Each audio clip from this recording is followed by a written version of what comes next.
Hello நண்பர்களே, வணக்கம். நான் உங்கள் பிரியா. நம்ம இன்றைக்கி பார்க்க போகிற பதிவு என்ன அப்படின்னு பார்த்தீங்கன்னா, நம்மளுக்கு இந்த ஜனவரி 2025ஆம் ஆண்டு முதல் வளர்பிறை சஷ்டி வரக்கூடிய ஜனவரி 5 ஞாயிற்றுக்கிழமை அன்னைக்கு வருது. ஸோ அன்னைக்கு நம்ம சொல்லக்கூடிய இந்த தீபத்தை நீங்கள் முருகப்பெருமானுக்கு ஏற்றி வழிபாடு பண்ணும்போது கண்டிப்பாக உங்களோட வேண்டுதல்கள் நிறைவேறப்படும் அப்படின்னு சொல்லப்பட்டிருக்கு. ஸோ அது என்ன தீபம், என்ன மாதிரியான தீபம்னு சொல்லிட்டு நம்ம இந்த பதிவில் பார்க்கலாம். அதுக்கு முன்னாடி இந்த பதிவை பார்க்கக்கூடிய முருக பக்தர்களாக நீங்கள் இருந்தீங்க அப்படின்னா மறக்காமல் ஓம் சரவண பவான்னு சொல்லிட்டு நம்மளோட கமெண்ட் பாக்ஸில் ஒரு கமெண்ட் மட்டும் போஸ்ட் பண்ணுங்கள். இப்போ வாங்க நம்ம பதிவுக்குள்ளே போகலாம். வளர்பிறை சஷ்டி திதி ஜனவரி 5ஆம் தேதி வருது அப்படின்னு சொல்லிட்டு நான் ஃபஸ்ட்டே சொல்லிட்டேன். ஸோ இந்த சஷ்டி திதி நம்மளுக்கு எப்போ தொடங்குது அப்படின்னு பார்த்தீங்கன்னா, சனிக்கிழமையே மாலை 4 மணிக்கு தொடங்குதுங்க. 4 மணிக்கு தொடங்கி மறுநாள் ஞாயிற்றுக்கிழமை முழுவதும் இரவு 9:10 வரைக்கும் இந்த சஷ்டி திதி இருக்குது, வளர்பிறை சஷ்டி. ஸோ உங்களுக்கு அந்த ஞாயிற்றுக்கிழமை முழுவதுமே சஷ்டி இருப்பதுனால நீங்கள் அந்த ராகு காலத்தையும் யமகண்டத்தையும் தவிர மற்ற நேரங்களில் எப்போனாலும் இந்த தீபத்தை ஏற்றலாம். அது என்ன தீபம் அப்படின்னு பார்த்தீங்கன்னா, இந்த தானியத்துக்கு மேலே நீங்கள் தீபம் ஏற்ற போகிறீங்க. இது என்ன தானியம் அப்படின்னு பார்த்தீங்கன்னா, இது வேறு ஒன்றும் இல்லை, கோதுமை தான். கோதுமை எதனால அன்னைக்கு சஷ்டி திதி, நீங்கள் அப்புறம் ஏன் கோதுமை மேலே தீபம் ஏற்ற சொல்கிறீங்க, அதுவும் 2 தீபம் ஏற்ற சொல்கிறீங்க அப்படின்னு நீங்கள் கேட்கலாம். ஞாயிற்றுக்கிழமை இந்த சஷ்டி திதி வர்றதுனால ஞாயிற்றுக்கிழமை யாருக்கு உகந்த நாள் அப்படின்னு பார்த்தீங்கன்னா, சூரிய பகவானுக்கு உகந்த நாள். சூரிய பகவானோட இஷ்ட தானியம் எது அப்படின்னு பார்த்தீங்கன்னா கோதுமை. அதனால தான் இதில் கோதுமைக்கு மேலே நம்ம 2 அகல் தீபம் ஏற்ற போகிறோம். இந்த 2 அகல் தீபத்தில் ஒன்று சூரிய பகவானுக்கும் ஒன்று முருகப்பெருமானுக்கும் நீங்கள் ஏற்றலாம். அப்படி உங்களுக்கு கோதுமை கிடைக்கல அப்படின்னா ஒன்றும் பிரச்சனை இல்லை, நீங்கள் முருகப்பெருமானுக்கு மட்டும் ஒரு தீபம் ஏற்றி கொள்ளலாம். இந்த தானிய தீபம் எதுக்கு நம்ம ஏற்றோம் அப்படின்னு பார்த்தீங்கன்னா, நம்மளோட முன்ஜென்ம கர்ம வினைகள் தீர்வதற்காக ஏற்றோம். அதே மாதிரி பண கஷ்டங்கள் அதிகமாக இருக்குது, ரொம்ப வருஷமாக குழந்தை இல்லாமல் கஷ்டப்படுறீங்க அப்படின்னாலும் உங்களோட முன்னோர்கள் ஆசை இல்லாமல் இருக்கிறதுனால தான் உங்களுக்கு இந்த மாதிரி நிகழ்ச்சிகள்லாம் தொடர்ந்து தள்ளி போயிட்டே இருக்கும். ஸோ நீங்கள் ஒவ்வொரு அந்த சஷ்டி திதிக்கும் இந்த மாதிரி விரதங்கள் அப்புறம் இந்த மாதிரி தீபம் ஏற்றி வழிபாடு செய்யும் போது கண்டிப்பாக உங்களோட பிரச்சனைகள்லேருந்து உங்களுக்கு விடுபட்டு நீங்கள் குழந்தை பாக்கியம் பெற முடியும், தொழில் முன்னேற்றம் அடைய முடியும். அதே மாதிரி பணவரவும் அதிகமாக இருக்கும். ஸோ நீங்கள் எவ்வளவு நம்பிக்கையோடு செய்கிறீங்களோ அந்த அளவுக்கு உங்களுக்கு இது நல்ல பலன்களை கொடுக்கும். அதனால தான் சொல்கிறோம். ஸோ ஞாயிற்றுக்கிழமை வரக்கூடிய இந்த சஷ்டி விரதம் மிகவும் சிறப்பானது.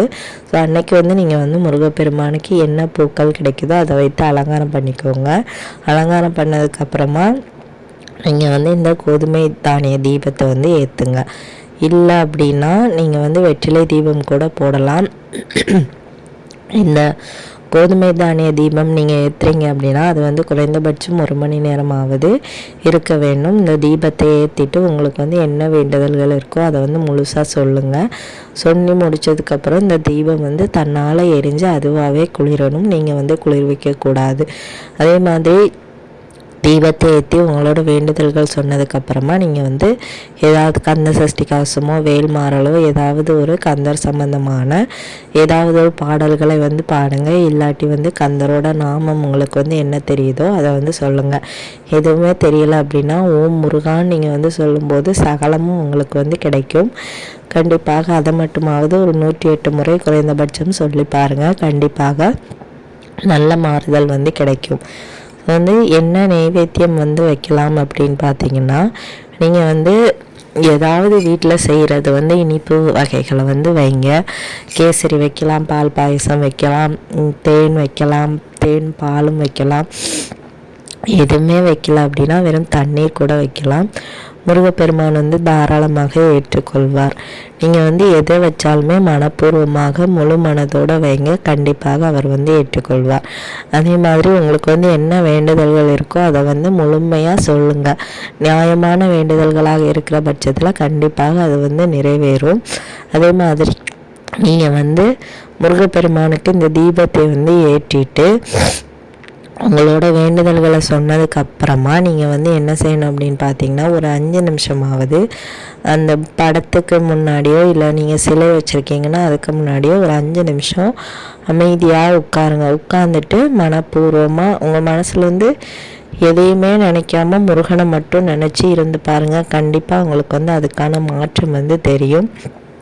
வந்து இது வந்து உண்மையான ஒரு விஷயம். நீங்கள் வந்து உணர்ந்தீங்க அப்படின்னா கண்டிப்பாக உங்களோட வேண்டுதல்கள்லாம் வந்து சீக்கிரமாக நிறைவேறுவதை நீங்கள் வந்து பார்க்க முடியும். குறைந்தபட்சம் ஒரு 5 இல்லை 6 சஷ்டிக்குள்ளே உங்களோட வேண்டுதல்கள் வந்து நிறைவேறுங்க. குழந்தை இல்லாமல் ரொம்ப வருஷமாக கஷ்டப்படுறீங்க அப்படின்னா நீங்கள் வந்து இந்த கோதுமை தானிய தீபம் வந்து தாராளமாக ஏற்றலாம். இந்த தீபத்தை ஏற்றி முடித்ததுக்கப்புறமா அது வந்து 1 மணி நேரம் எரிந்து தன்னால் குளிரணும் அப்படின்னு சொல்லியிருந்தேன். மறுநாள் காலையில் நீங்கள் வந்து இந்த தானியத்தை வந்து ஏதாவது பறவைகளுக்கு வந்து உணவாக கொடுத்துருங்க. கொடுத்ததுக்கப்புறமா அந்த பறவைகள் வந்து சாப்பிட்றது வந்து உங்களுக்கு வந்து ஒரு 10 பறவைகள் சாப்பிட்டாலும் 10 பேருக்கு உணவளித்த ஒரு புண்ணியம் வந்து உங்களை வந்து சேரும். இதனால் முன்ஜென்ம கர்ம வினைகள் வந்து உங்களுக்கு வந்து குறைந்து உங்களோட இந்த ஜென்மத்தில் வந்து வரக்கூடிய வேண்டுதல்கள் வந்து உடனடியாக நிறைவேறுவதற்கு நீங்கள் வந்து இப்படி செய்கிற வழிபாடுகள் வந்து உங்களுக்கு வந்து உதவியாக இருக்கும். உங்கள் வீட்டில் வந்து கோதுமையாக இல்லை, அப்போ நான் வந்து எப்படி தீபம் ஏற்றலாம் அப்படின்னு கேட்டிங்கன்னா, கோதுமை வந்து பக்கத்தில் கடைகளில் கூட கிடைக்கக்கூடிய ஒரு பொருள் தான். ஒரு சில பேருக்கு வந்து டவுட் இருக்கும், கோதுமை இல்லைன்னா கோதுமை மாவில் வந்து இந்த தீபத்தை வந்து ஏற்றலாமா அப்படின்ட்டு. உங்களால் முடிஞ்சால் ஒரு கைப்பிடினாலும் கோதுமை கிடைச்சா நல்லது. கோதுமை மாவில் வந்து இந்த தீபம் வந்து கண்டிப்பாக போடக்கூடாது. முழு தானிய தீபமாக தான் நம்ம வந்து இதை வந்து போடணும். மாவு தீபமாக போடக்கூடாது. ஸோ இதை வந்து நல்லா மைண்டில் வச்சுக்கோங்க. ஸோ இந்த பதிவு வந்து உங்களுக்கு வந்து கண்டிப்பாக உபயோகமாக இருக்கும்னு நினைக்கிறேன். உபயோகமாக இருந்துச்சு